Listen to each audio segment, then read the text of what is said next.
are sending here. If they can't use AIDS, which we have survived, they will use turning gas in the head. These Indians were colonized like us, but they are not fighting hard to speak like Europeans. They refuse, they remain Indians. And where does your strength come from? When you are a dignified person. So, patriotism for Africans to start saying, what do we need? What are our interests? Patriotism is an ideology of interests. I like to be well. I like to be strong. That's patriotism. As opposed to bankrupt principles like, I hate this one. Why do you hate this one? I don't like it. So, patriotism is about serving our interests. And how do we want to serve our interests? Which interests? Interests of our well-being. So once we say, I want to be well, then what comes next is, I must work for being well. I must create wealth. Can I hear that? A patriot loves people. When I say you must love Uganda, Uganda is not just abstract. It means love Uganda. Begin to say, in order to be prosperous, and in order for us to be strong, then we need to believe in the second aspect called what? Pan-African. Not for just a fashion. I am a Pan-Africanist. Why? One, it's the only way I will have a bigger market. Because I will have more people, more Africans together. But we have also heard that the world is of the strong people. So I want to be Pan-Africanist because I also want not to be killed by the strong. Because that war, the space war, is a very dangerous war. These people are capable of diverting all the things which will be falling apart. They said, let them be falling in Africa, because we don't have satellite to stop them. So if we don't become awake and embrace the need for coming together, which is the spirit of what? We are in trouble. But lastly, is to rediscover ourselves that once upon a time, we were together. Yesterday, in Karamoja where I was, there is a world war beginning to simmer there. Do you know simmering? Something about to explode. A world war between Bokola and some people in Qatar, that they are fighting for a border. Really? That there is a border conflict in Uganda, inside? And you find politicians are shouting. You ask them, before 1900, was there a borderline? They don't know. But let's all be in this hall, get knowledge together. Are we together? Then we shall take our own decisions. Well, all these are very beautiful insights. I do believe that the journal has been able to elaborate and put clearly what an ideology means. I personally understood one thing because he was relating the word ideology to the word patriotism. So linking patriotism to the ideology, one thing that I learned is that patriotism is an ideology of interests. Let's say a country like Uganda, we might have an ideology, or we have the ideology of patriotism, social, economic transformation, and Pan-Africanism. So those are our interests. The Secretariat for Patriotism Corps is here to remind you that Uganda comes first. We are first Ugandans, and in the end, we are still Ugandans. Let's put aside the things that do differentiate or divide us and focus on what unites us. Definitely. You're supposed to love your neighbor. Yes. Again, I would like you to know that the Secretariat for Patriotism Corps does patriotism trainings in secondary schools and universities. We have the Makerere chapter, we have the Nkumba chapter, we have the Chambogo chapter. In the law by constitution, every Ugandan is mandated to be able to go under military training. Really? Yes, exactly. And this is to make sure that they demystify the gun. You know, because of the history that Uganda has had, talk about the violence, talk about the wars, so the government is making sure that they demystify the gun, and that's why you see students are learning how to use a gun, such that in case of any attack, in case of any emergency, you will be able to stand and defend your country. I personally am scared of a gun, aren't you? I am not. I am not. I know how to hold a gun, I know how to put the gun, and I know how to shoot. Okay. You better learn how to. I dare you. We are going to have a look at some of the students that went in through a training at Chankwanzi, and they will be sharing with us their experience. How does it feel to hold a gun, and how does it feel to hear a gun shoot when you're the one shooting? Let's have a look. We'll be right back.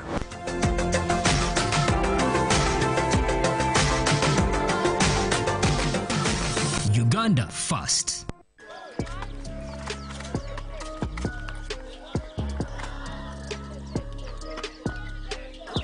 By the names, I'm Wasum Barak, and I'm a student of Makerere University Business School, Jinja campus, pursuing a bachelor's degree in business administration, and I'm 24 years old. At school, I hold a ministerial post of the Minister of People with Disabilities. So, I came to Chankwanzi to acquire leadership skills because it's the National Leadership Training Institute.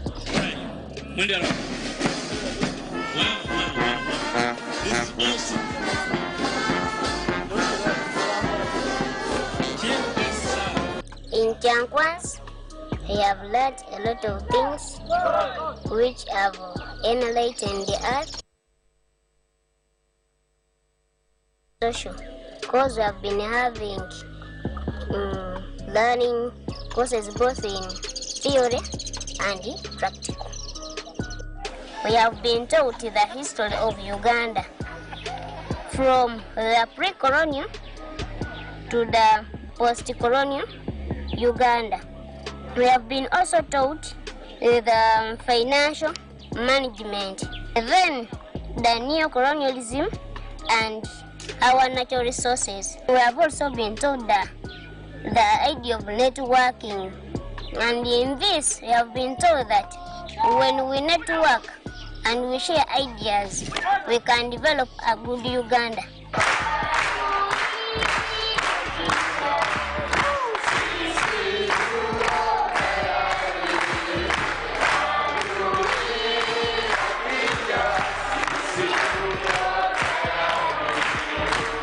So, I would also request that if the leaders you're having in Uganda are able to come and go through these trainings, it will be good for our country. And I'm calling upon all the leaders, political leaders of Uganda, to come and also undergo this training so that it improves on their ideological thinking to be good think tankers who will be useful in Uganda and to develop our Uganda.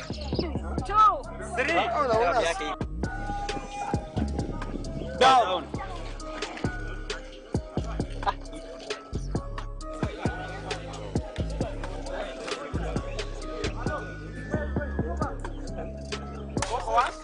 Up, down. Cock once. Down. Have you cocked?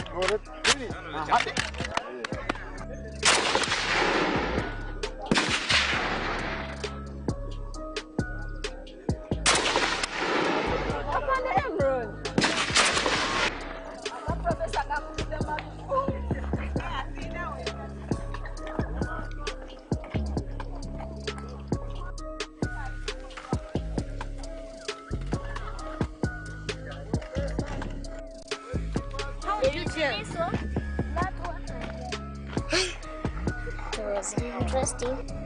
Just need self-confidence and relaxing when shooting, because we first breathe in and you break it. You don't breathe out. The gun was balancing, but aiming, getting to the target, because you may aim and you see that you are in the target, but on the firing,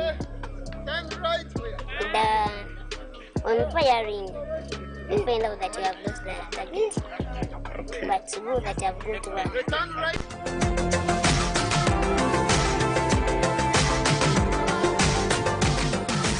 Uganda first. I'm Helen Birungi from Makere University. I'm doing a Bachelor's of Arts with Education. Literature, English, of course. So, my experience here, everything, at first I had fear because of the sound of the guns. And before everything, I tried to handle the gun. It was kind of heavier, so I felt like I could not handle, you know. But again, when I started shooting, of course, the first bullet, it was kind of tricky because the pressure was pushing me back. And so I tried. At first, when I was coming, because I was told Chankwans, we are coming for a training, so I thought we were going to come, sit in class, study after class, go maybe have meals, after meals come back and study. But when I reached, we were given our program of doing jogging in the morning, which is called Mchaka. So in the morning, go for training. At first it was a little bit hard because that thing of waking up so early in the morning at around 4, at times 5, 3 there, it was hard for me. But again, when I did it like for 2 days, it was kind of, you know, I felt that flexibility in me, and of course I was catching up. Then again, about the experience of Mchaka, these things of marching, Mugu Pande, Mugu Sawa, it was so interesting because I mean, I hadn't experienced that. So when I got it, of course, I felt like, yeah, we have it all. Maybe another thing I can say, this was a great pleasure for me to come here. I didn't expect it. And I know many wanted to come, but of course the number was limited. So if they can give everyone a chance to come here and at least experience me, I didn't even know how a gun looks like to cry out loud, no one in my clan has a gun. For lessons, that's all. It's not all about anything, it's just knowing about your country and everything like that. It's just fun.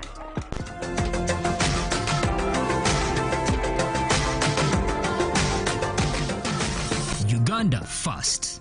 My name is Chohiro Patience.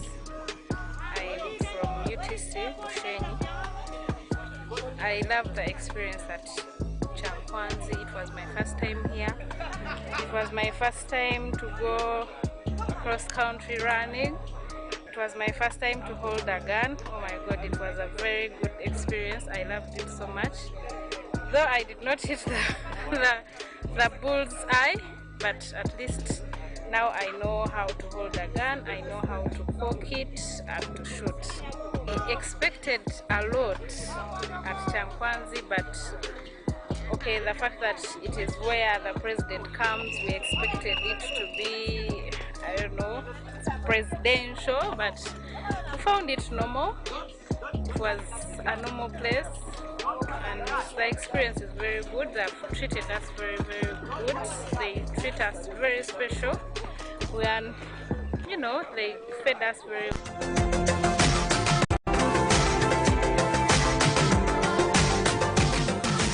Uganda First. Oh my goodness, well, welcome back from that very exciting training. I'm telling you, I saw those girls. Yes. Did you see Mubarak? Did you believe that girls can hold a gun and shoot? I was so surprised. Did you see how they were enjoying it? The girl said, I was so scared. I personally was scared for her, but when I saw her, she said, I was so scared, but now it's very exciting. I was like, probably I can try. You Do see? you think we can try? You can try. I already tried and I can do this. You tried? Yes, yes. Oh my goodness, I should. So as you know that on this show, each episode, we help you to learn a skill, get something hands-on to be able to do something. If it's not by profession, even if you have gone to school, even if you have your bachelor's or whatever, you can be able to learn how to make different things with your hands. So today we'll be learning about a solar dryer. So these guys are looking at a way that they can be able to conserve the environment through using solar dryers, which are effective, affordable, but again, eco-friendly. We're going to have a look and then be right back.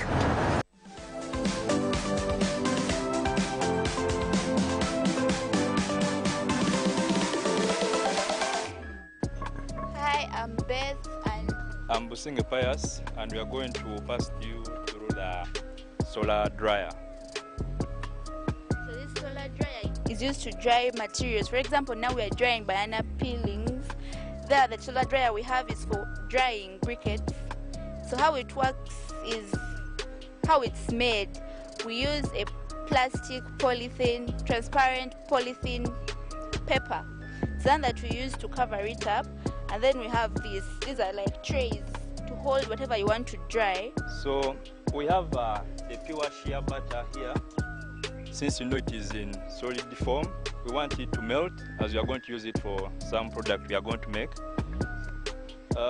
The dry banana leaves, we also use them here for other products like charcoal lighters. And as you can see, it can also dry these jackfruit seeds. The black surface under there you are seeing is used to absorb the light, the solar heat. So after some time it releases them. So the heat will come and heat up the material we've placed inside there. So the moisture evaporates due to the heat and passes through the openings over there as vapor. The good thing about this solar dryer is that even in the evening when the sun has gone, it's able to contain the heat. So in the evening hours when you come and touch inside, you will feel it still warm and it will be able to warm it continuously even through the night. The white polythene helps in letting in the rays, and also when the rays are inside, it will somehow insulate the inside surface, so the heat remains inside there as it is working on drying these moisture content materials. The solar dryer can dry a lot of things, mostly harvested fruits, harvested materials. As you have seen, we have the jackfruit seeds, we have the banana peelings, anything with moisture, and you've gotten it from your garden. You just come, put it inside here, let it be inside there for a few days, maybe a minimum of 2 days, and let it get the heat from the sun. So the good thing about our solar dryer is it doesn't need any energy that could cost us money. For example, our other dryers use electricity, other dryers use fuel. Our dryer simply uses solar, uses the sun. That's its source of power. And then the other thing is that our solar dryer is confined. When the wind comes, the particles don't move into the environment, so the environment stays clean. It's environmental friendly, doesn't produce any waste. For example, the other dryers that use fuel could produce like toxic fumes that could pollute the environment. Our dryer is simply solar, clean energy. What they call clean energy is what we use to dry these things. The solar box cooker is an improved way of cooking substance by enhance the obstruction of solar energy. So we use the solar box cooker to cook any material that you need to cook, but in this instance we are using it to boil some eggs. What we do is to place the eggs inside the box cooker, let them inside there for some 45 minutes. The heat that enters inside the box is retained. Since it is a black substance, there is some heat absorption, and after it's given out. With time, the heat concentrated inside there keeps on peaking in amount and energy, so in the end it is enough to boil the eggs. Do you remember when we were in primary, we would use lenses, the lenses that we would use, and then you see it burning like a paper. If you put in between the sun and a piece of paper, you see it burning the paper. So that's a technology we use here. So here it's a concave. It's one that's able to collect the heat inside. There is a polythene, and then there is a lens here. It's a glass, but it's in the shape of a lens. So this is what concentrates the heat inside onto the eggs, and the eggs end up boiling. Within 45 minutes, you have your eggs ready to be eaten. This is a traditional solar box cooker, typically made out of readily available material. You can see this is wood, this is glass to let in the sun rays. The walls have been made out of metallic sheet. The metallic sheet was painted silver. So the silver helps in reflection of the light and solar energy. So when the solar energy is reflected, it is reflected onto this downer surface, which is black. And when it is reflected over there, with the time the black surface keeps on absorbing, and the heat is enough to cook anything you put inside there.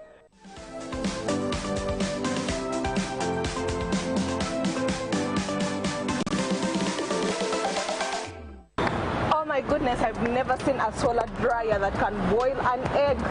Can you imagine? It's eco-friendly. And then remember, you can also boil water just using an available locally made solar dryer. No smoke. Is it a solar dryer or a heater? I think for that terms, the one for boiling water and the eggs is a heater. That's what I think. On probably what you want to use it for at that moment. Exactly, but what is most important is that this is eco-friendly, and it can also help you to do the recycling and then do waste management. You can use it to dry coffee, but like the peelings they are using at the end, they use it to make what they call charcoal lighters. You know charcoal lighters? Yeah, so they can also use them, and that is recycling and managing waste. And there is nothing that amuses me like it being very conservative. Can you imagine? Very conservative, no smoke, no fume, no irritation, just the best. Where else can you get the best other than on Youth of Purpose? Remember, all this is brought to you by the National Secretariat for Patriotism Corps, Office of the President, under the theme Uganda First. I keep reminding you that we are Ugandans first, and in the long run and at the end, we are Ugandans. I am proudly Ugandan. And I hope you are proudly Ugandan too. Remember, Uganda first. I am Ivan Tumukunde. Nambala Hope. See you next time. Uganda first. Youth of Purpose, brought to you by